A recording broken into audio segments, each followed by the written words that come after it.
That you reject much of its tenets. You don't believe in organized religion. Your ideas and worldview does not exist in communist China or in Islamic Qatar. They don't exist. The worldviews that you've developed, classical liberalism emerged out of Christian moral tradition. That is the point. In this video, Tim Pool reports on the recent Jubilee debate that features Sam Seder. There's no love lost between Tim Pool and Sam Seder, so Tim Pool pulls no punches in his critique. With that, let's watch Tim Pool join the rest of the internet and roast Sam Seder's embarrassing performance. A viral debate moment. Sam Seder on Surrounded, the Jubilee show where they bring on individuals of particular political persuasions, surround them by people of the opposing persuasion, and then have them debate a variety of people. I know people love this. I'm not a fan of any of it. I watched a few of them. I don't watch them now because I don't like talking point 5-minute sound bites. I like in-depth conversation. You know, the reason why we don't do Timcast IRL over Zoom is largely because you can't have a raw, honest conversation. Every internet conversation always is just A, then B, then C, then D. Whereas opposed with actual in-person, as you can see with this viral moment where Sam Seder was obliterated by Eleazar Perez, there's an opportunity to interrupt and advance in ways that can get at the core of issues. The only issue I take, for the most part, with Jubilee is they only give the guy a few minutes. What we need is a much longer conversation. And we find something particularly interesting for which I would like to address. The first thing I'd like to say is, for those that have not seen this is Eleazar Perez, who believes in, I would just say, theistic moral foundations as a basis for society. Hope I'm not getting his viewpoint wrong. We had him on Timcast IRL the other night. And Sam Seder, who doesn't have a moral philosophy at all. I am not saying that to insult Sam Seder. Calm down, liberals. There are moral philosophies that you could ask someone, do you ascribe to this belief system, or if none of those, is there an amalgam or something unique? How would you describe it? Sam Seder hasn't one. He doesn't have one. If you were to ask me, I'd say I take a strongly deontological approach, which I say strongly because I don't know that there's an absolute in terms of how we handle morals and ethics in society. I do believe that we can take a look at moral foundations, which largely are overlapping with religions, not completely, but typically. And I would argue that the Christian moral foundation has created a better world than any other moral foundation. Case in point, Sam Seder exists beneath the creations of this Christian moral society. So if you're a liberal who lives in this country and you say, I disagree, Christianity is wrong, congratulations! You are an outpouring of quite literally Christian moral foundation. Now, you may argue... I know I've covered multiple parts of this debate on this channel, and I apologize. I didn't know Sam Seder's opponent's name before, so like Tim said, shout out to Eleazar Perez. I hope I'm saying that right. If he has I'm sure he has a YouTube channel or Twitter or whatever, go follow him. He does a great job. I appreciate what Tim is saying. I agree with him fully that Sam Seder has no moral foundation. I don't know what clip they're going to play here, but it was evident from his discussions during this that A, he's an atheist, and B, that he has no moral foundation, because no matter how hard he tries to articulate what advises his morals, he really can't, other than other people, which get into the whole conversation I've harped on about atheist morals being subjective, because there's zero foundation. They're not from a higher power. They're not from God. But the point that Tim makes here that is great is that someone like Sam Seder, who I believe is a proud atheist, and he's hardly been unsuccessful in his life, he's existed and thrived underneath a foundation of Christian morals. So it's fun for them to complain about things, but they don't realize how silly they sound, because that moral foundation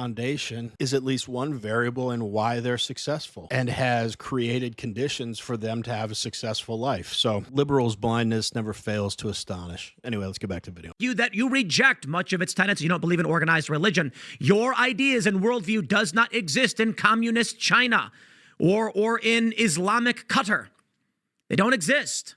The worldviews that you've developed, classical liberalism emerged out of Christian moral tradition. That is the point. Now, you may argue that you have a new moral tradition, something else.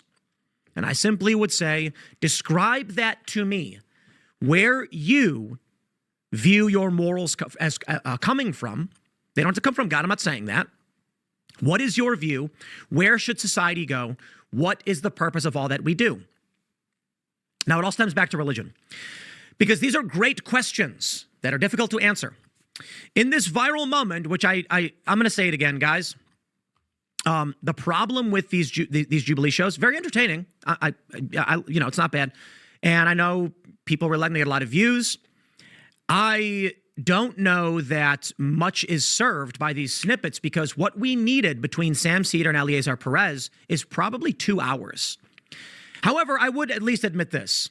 Sam Seder is not a man who has any intention of actually answering questions or understanding them. So let me say, I'm going to show you the clip from the show where it breaks down the inability of Sam Seder to truly understand. And I will start by saying this. 8 years ago, I think it was 7 years ago, I've known Sam going back to 2012 or whatever. In fact, Sam Seder is the first person to ever in media praise me. When I first got my start during Occupy Wall Street, Sam Seder, famously on his radio show or whatever it was praising I, as well as another guy that I worked with. That was the first time I ever got any recognition in media. So thank you, Sam. Known him since then. And as I have sought to understand, as I always have my whole life, the world around me, I eventually found myself in a position where Sam wasn't actually, as someone I knew, trying to better understand the world as a liberal personality and solve for its problems. Instead, he seems to adhere to moral collectivism, which is what I describe as wokeness. It's one of the easiest ways to understand what wokeness is. Many people try to debate what wokeness is, and I tell you, my view is it is cult-like adherence to liberal orthodoxy. If you like watching videos like this one, like and subscribe. We'd really appreciate it. Let's get back to the video. That is to say, moral collectivism. The left has an idea of what they deem to be true and right, and it could change tomorrow. So long as the collective says so, it is. That is a horrifying prospect, because it means that actions taken today that are justified by the crowd of the moral collectivist could be condemned tomorrow by the same group. And we've seen it with Sarah Silverman losing a movie role because 15 years ago she did blackface. That is the horrors of moral collectivism, at least in my opinion. Now, before I play this clip, I do want to say one thing. Again, going back about 7 or 8 years, I had a conversation. I don't like saying debate, because I'm like, tell me who you are. Sam Seder, at the time, had a famous viral moment. It was both viral on the left and the right for different reasons. One, because the left is a bunch of low IQ individuals who think that anonymous is an actual group that exists. They don't understand the word anonymous means anonymous, but I'm just kind of insulting them at this point. So we were having a discussion about universal health care, to which I said, I suppose the arguments you're making are utilitarian versus deontological moral ethics. To which Sam responded, I don't know what that means. I don't know what that is. I said, okay. How do I explain to a man of lesser knowledge? Guys, calm down. I'm not insulting him. He quite literally did not know a thing I knew. He has less knowledge on the issue than I do. So how do I relate that to him? Well, you notice I often like to use analogies to explain things, try to put people in a circumstance where they might be familiar with that and attach an emotion to it. It's a sales technique. So I said, okay, Thanos, right? Thanos in Avengers Infinity War says, I will wipe out half of the universal population of life so the other half can flourish. I want to hear what Tim has to say here, but first, I'm always trying to define the moral foundation of atheists and liberals, which I kind of put in the same bucket, because I just find that the majority of atheists I've come across, whether it's watching videos or in person, I've just found most atheists also to be liberals. But Tim's description as moral collectivism and adherence to liberal orthodoxy, and it can change by the minute. It's one of the best descriptions of Sam Seder and, broadly speaking, atheists. But also, think about how lazy that is. I, like Tim, I'm not even putting down Sam Seder. I guess the word lazy sounds like I am, but I think Sam Seder is probably a lot smarter than I am. But to me, it's kind of like putting your head in the sand, to do none of your own homework to figure out what you believe in, but to let a group of people, and people are by definition flawed, to let those people decide what your values are. Because What I do know is in every debate, Sam Seder's opinion is strictly in line with a left-wing ideology and the mainstream establishment narrative. So do with that what you will. Anyway, let's go back to Tim. That's utilitarianism. It is Spock. The needs of the many outweigh the needs of the few. Captain America represents deontological moral ethics, the duty and responsibility of the individual regardless of consequence. We don't trade lives. We must adhere to our moral principles by any means.